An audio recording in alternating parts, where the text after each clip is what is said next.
So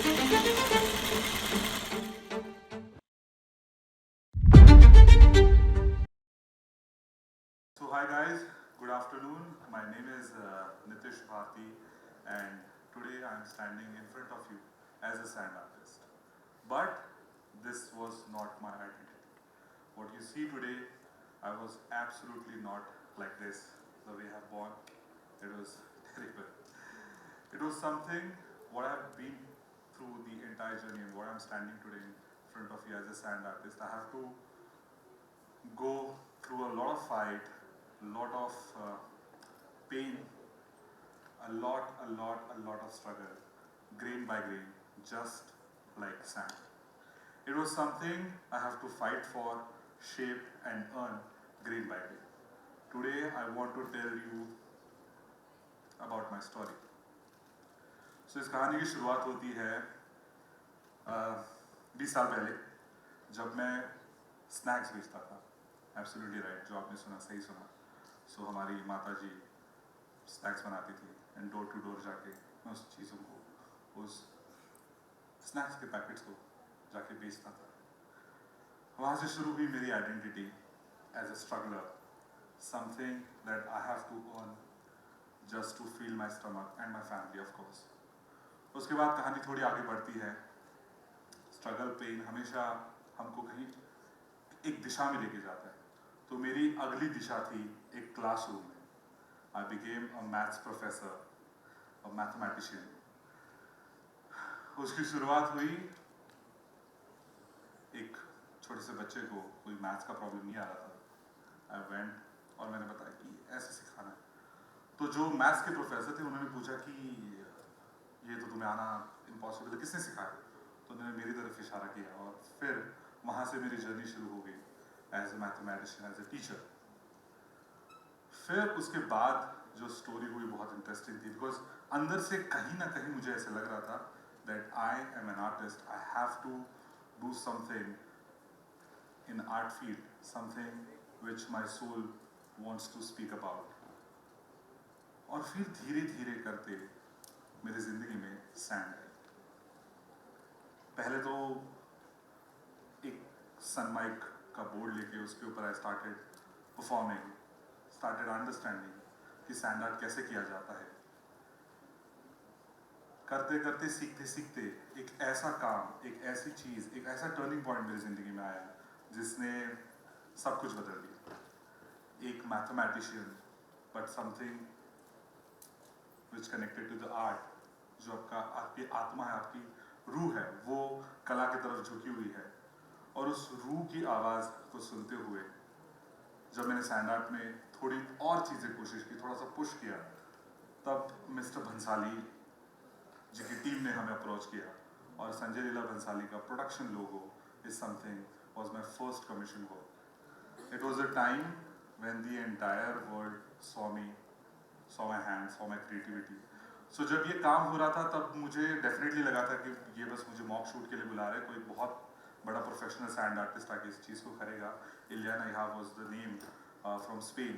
she was into sand art. But जब when I saw that on the larger screen I said चलो life तो निकल पड़ी. पर उसके बाद journey was not easy because people can only see my hands, not the expressions, not the struggle, not the pain, not the story. और फिर इस कहानी को आगे बढ़ते बढ़ते हम पहुंचे 2013 में जब इंडियाज गॉट टैलेंट सीजन 4 में मेरा सिलेक्शन हुआ. पहला एपिसोड हमने करा था talking about the journey of a child who wants to become an artist, which is very much similar to my life. India's Got Talent season 4 का सबसे highlighted episode था युवराज सिंह की स्टोरी. युवराज सिंह जी ने तभी कैंसर से कम आउट किया था और अपना प्रदर्शन बहुत अच्छी तरीके से किया था. वो स्टोरी हमने उनके सामने प्रेजेंट की and the entire India loved it. They started feeling connected to that thing because cancer patient हमेशा हमारे फैमिली को कोई रहा है. उस कहानी ने मुझे ओवरनाइट स्टार बना दिया. उसके बाद 2015 में I was a part of Asia's got talent season 1 where I was representing the country. और उसी साल one of my short film got nominated for Cannes film festival. It was absolutely pleasure to perform in front of this amazing stage and amazing audience. वहाँ से जब हमने journey थोड़ी आगे बढ़ाई तो कहीं ना कहीं मुझे इस बात का पता चला कि 15 सालों में चाहे आप कितने भी बड़े स्टेज पे परफॉर्म करो, कितनी भी अचीवमेंट करो, every day is your story, every day is your struggle. और उसी बात को मद्देनजर रखते हुए आज तक पिछले 15 सालों में हमेशा जब भी मैं स्टेज पे जाता हूँ, जब भी मैं परफॉर्म करता हूँ, तो what strike is that you have to prove every time, you have to prove yourself every time, not to the world, to yourself, because जो एक फ्लेम हमने जगाई होती है हमारे अंदर, एक आर्टिस्ट की फ्लेम, उस फ्लेम को जीवित रखना, उस फ्लेम का संगोपन करना, it's something that you have to do it every time. और जितनी भी परफॉर्मेंसेस हम करते हैं, जितनी भी परफॉर्मेंस में हम स्टोरीज बयां करते हैं, every time you have to touch the soul. कभी हमें परफॉर्म करना पड़ता है किसी के अचीवमेंट के लिए, कभी परफॉर्म करना पड़ता है किसी की लाइफ जर्नी के लिए, जब उनकी लाइफ खत्म होती है, तो lot of experience, lot of thing, lot of identities that I have to come along and collect through my sand art. इस पूरे जर्नी में, 15 साल की जर्नी में, मैं बहुत से लोगों से मिला हूँ, बहुत सी आइडेंटिटीज से गुजरा हूँ। मेरी खुद की आइडेंटिटीज बहुत बार चेंज हो चुकी है, from a snack seller to the teacher and then to an artist and then to a professional artist, full time artist in India. So this was not absolutely easy, but I made it, and every day in coming future I'll keep doing it. So it's absolutely pleasure to stand here and talk about this threads. What मैं एक चीज़ आप सबको करना चाहता हूँ कि doesn't matter where you stand, always look for your thread, what is connected to your soul. जो आपकी आत्मा से एक जो thread होती है, जो जिस चीज़ से भी बंधी हो, डजेंट मैटर वो क्या है, उसको प्रोफेशन कैसे बनाना है, क्या करना है, इसके बारे में सोचिए। अपने पैशन को बिल्कुल भी ज़ाया मत करिए, और हर रोज़, हर क्षण, समय पे प्रयास करें कि उस चीज़ को मैं कैसे प्रूव कर सकता हूँ, उस थ्रेड को मैं कैसे और स्ट्रॉन्ग कर सकता हूँ, और उस थ्रेड को अपने साथ कैसे रख सकता हूँ, और उसी थ्रेड से जो हम कहानी बुनते हैं वो हमारी लाइफ जर्नी बन जाती है। So thank you so much, this is Nitish Bharati and I will perform it after that. Thank you.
যদি তোর ডাক শুনে কেউ না আসে তবে একলা চলো রে যদি তোর ডাক শুনে কেউ না আসে তবে একলা চলো রে